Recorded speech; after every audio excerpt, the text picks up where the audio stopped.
Al principio las asas se hacían de Dios que estaba por nosotros, porque cuando nos pusieron la mura de proa... Antes no había dinero ni... Hoy sí, pero Arrecife, que naturalmente era un pueblo pequeño. Me quedé. Mi padre también vino. Bueno, yo recuerdo 4 nombres de barcos, la Fermina. Está el puente de allá, que hay una charca grande. Después, al día siguiente, pues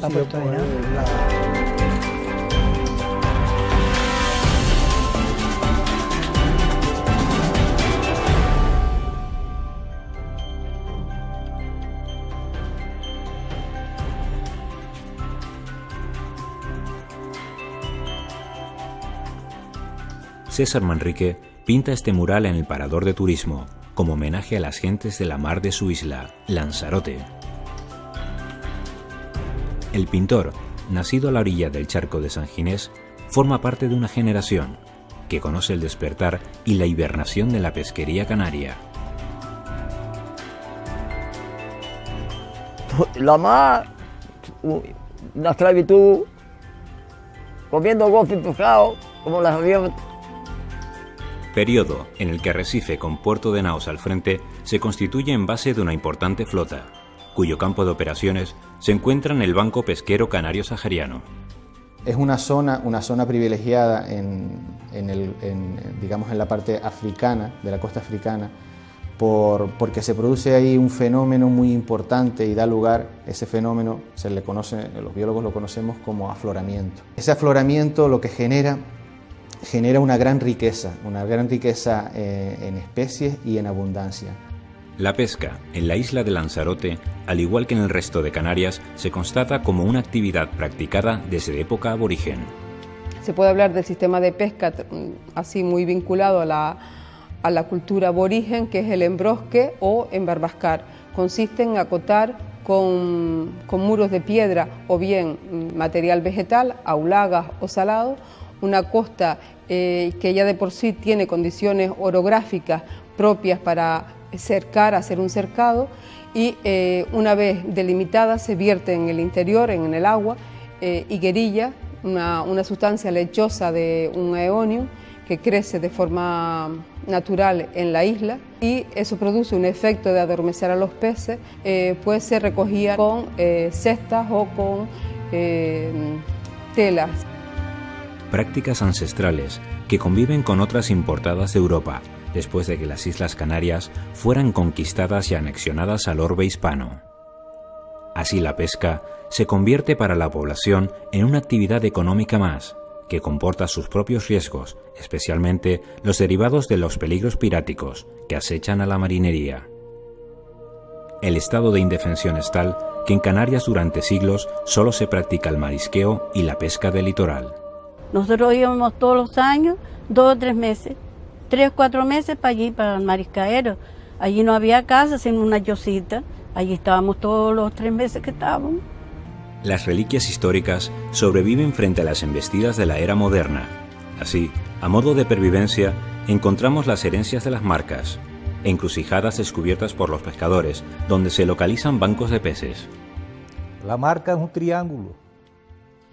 Usted está en una piedra, está pescando en una piedra donde existe el pescado, y para marcarla por tierra, por la isla, busca, primeramente de tierra afuera, busca 2 marcas, y después busca otra a un lado, o bien a ese lado, o bien a ese lado, otra marca.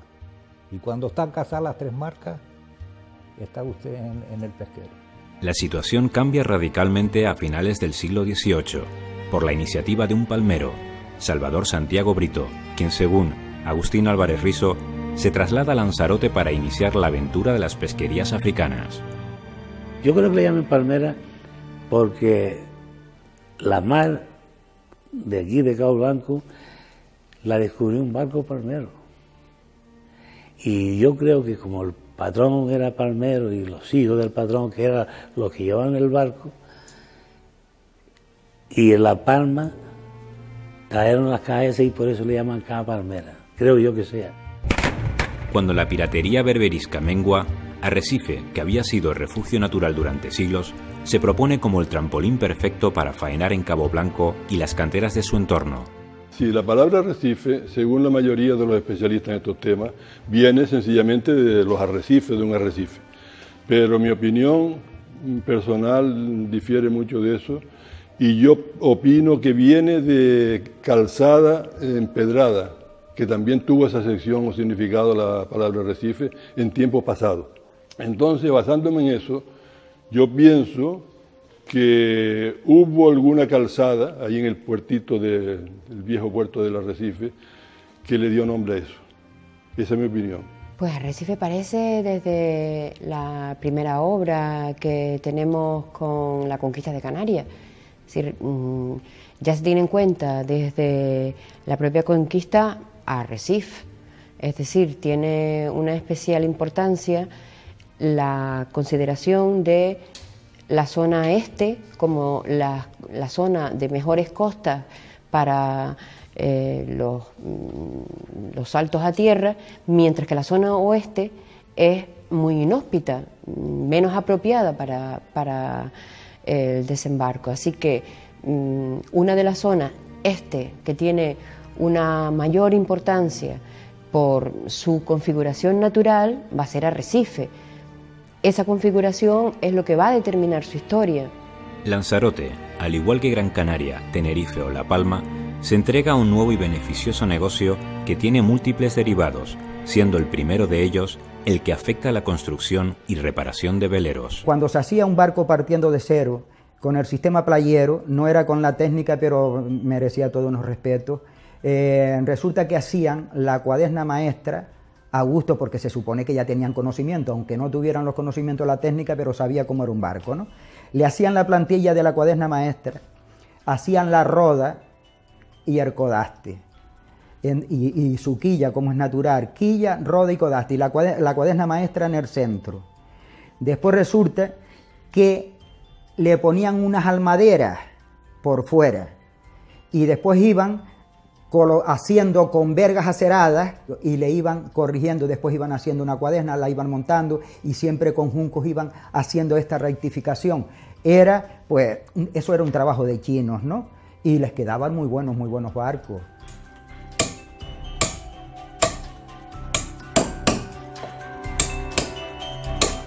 Empecé trabajando de carpintero de Rivera, y después Maestro Rafael aquí en la factoría de las Nieves, estaba allí con Rafael de León, que también murió ya, ayudándole a él, a unas cadenas que él trabajaba con el Maestro Pancho Trujillo, y Maestro Rafael fue a calafetearlo, y cuando se terminó de calafetear iba a ponerle unas cuantas planchas por debajo, y me dice, ¿tú quieres echarme una mano? Y digo, bueno, si el maestro me deja. Me dice, sí, vete. Cuando terminó me dice, ¿quieres dejar trabajar conmigo? Digo, yo contaré con mi padre primero, porque era un chiquillo todavía. Se lo dije a mi padre, dice, el saber no ocupa puesto. Digo, bueno, pues me fui a trabajar con él. La lona era de algodón, que venía en piezas de 50 metros y 50 centímetros de ancho. Y luego los cabos que eran de Manila, le decíamos, de Pita, Manila. 12 años tenía cuando empecé a trabajar, que mi padre y mi tío Cipriano, que eran dos hermanos, llevaban el trabajo a sus casas, en el almacén que tenían ellos. Y entonces le ayudaba yo a ellos, pero luego salía a trabajar a la calle, a los almacenes de los armadores, a los 16 años por ahí. Aquella tradición queda hoy desdibujada, pero viva, luchando contra corriente como si el oficio buscase un hueco entre el amenazador futuro. Aquí tenemos unos junquitos, que es lo principal para trazar, y cogemos y vamos a hacer la cuerna maestra. La cuerna maestra, tenemos que tener en cuenta una cosa, ¿para qué vamos a tener este barco? ¿Para qué lo vamos a destinar? Interesante también que nunca los juncos terminen aquí, los alfileres, sino siempre hacia arriba un poco, para que mantenga un poco el tiro que trae la banda. Pues ahora, ¿qué hacemos? Ahora vamos a ver el momento de la verdad, si lo que hicimos aquí tiene algo de sentido. Y vamos a ver, vemos aquí que está un poquito floja la de popa, Vamos a ver si la podemos circular y si no tendremos que aflojar algún junco.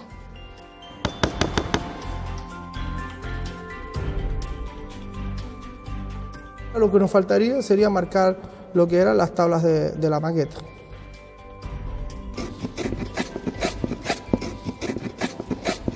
Aquí ya hemos hecho la maqueta. Para hacer esta maqueta lo único que hemos tenido que hacer, teniendo el trazo hecho, es coger y marcar. Como tenemos aquí marcadas las tablillas, las hemos ido representando en las distintas láminas que tenemos aquí sueltas, y luego las atornillamos, las cerramos, las atornillamos unas con otras, luego las repasamos y ya nos sale aquí lo que sería el barquito. El trabajo de restauración hecho en el Bella Lucía representa la lucha titánica de los carpinteros de Ribera por mantener a flote la tradición. Mi padre luchó mucho por ella, tanto que se movió para que no se perdiera, porque era el único que quedaba allá en Canarias, aquí, vivo, de aquel entonces. Entonces lo tuvimos aquí evaluado al taller, aquí ha pasado aquí esta banda, varios años aquí apuntalándolo, cuidándolo, mimándolo un poco para que no se rompiera del todo, hasta que el dueño pues decidió, decir, bueno, vamos a empezar más todito. Empezamos aquí pues pocos, empezamos 3 personas más o menos, un hermano de mi padre y 2 hermanos míos, y mi hijo también. Entonces poco a poco se fue haciendo, poco a poco, y hasta que la obra ya el hombre quiso más rapidez, iba viendo que se estaba la cosa funcionando, pues se metió más gente. Entonces el barco hasta que se realizó, y de aquí salió el barco ya nadando. Bueno, el Bella Lucía pues, fue construido en 1881 en los astilleros de San Telmo, Gran Canaria. Ahí se dedicó al cabotaje entre islas. También tengo entendido que hizo algún viaje a la América, tanto a Cuba como a Venezuela. Y luego pues ya se dedicó también a llevar pescado vivo a la península. Y luego ya por los años 56, que creo que fue en el año 56 cuando encalló en Arrecife, en el puerto del Arrecife, y ahí lo compró la compañía La Rocar. La Rocar después lo dedicó pues más bien no solo a la pesca que llevó hasta Dakar, sino también a correo entre Cabo Blanco y Arrecife. La actividad pesquera pasa muy pronto a convertirse en el principal soporte de la población, y a ella se dedica no solo la marinería tradicional, sino también, y de forma eventual, hombres procedentes del interior de la isla. La sequía obliga al campesino lanzaroteño a cambiar durante unos meses el arado por la red, quedándose al frente del sembrado las mujeres que a la vez atienden a la crianza de su descendencia. Y yo le ayudaba a mi madre con 13 años y 12 años para la azotea, para remendar la azotea, porque antes la azotea, esas casitas terreras que se ve cuando se cae, eran como te digo, de barro, de tierra colorada y paja. Surge así la llamada pesca chica, una faena que se desarrolla en un par de semanas y se practica tanto en la costa africana como en las islas salvajes, el archipiélago portugués. La pesca salvaje, yo recuerdo eso, yo era pequeño, pero lo recuerdo bien, bueno, lo recuerdo incluso ya también grande. Había un señor que tenía un barco aquí que se llamaba Francisco, no sé, el apodo era Bruno, era muy conocido, y tenía un barco y se dedicaba a pescar en la costa de África. Pero en la época de la vía se reunían varios barquilleros que tenían barquillos de 4 varas, que serían 4 o 5 metros, vaya. Y llamaban al viejo y lo llevaba 4 barquillos a la salvaje. Lo llevaba, él ponía el barco y el transporte. Él era solo, él era el patrón y el dueño. Y se iban los gracioseros con un montón de carnada vieja, llaman bidones de carnada vieja, y estaban pescando varios días. La vía allí estaba pues, más o menos tirada también.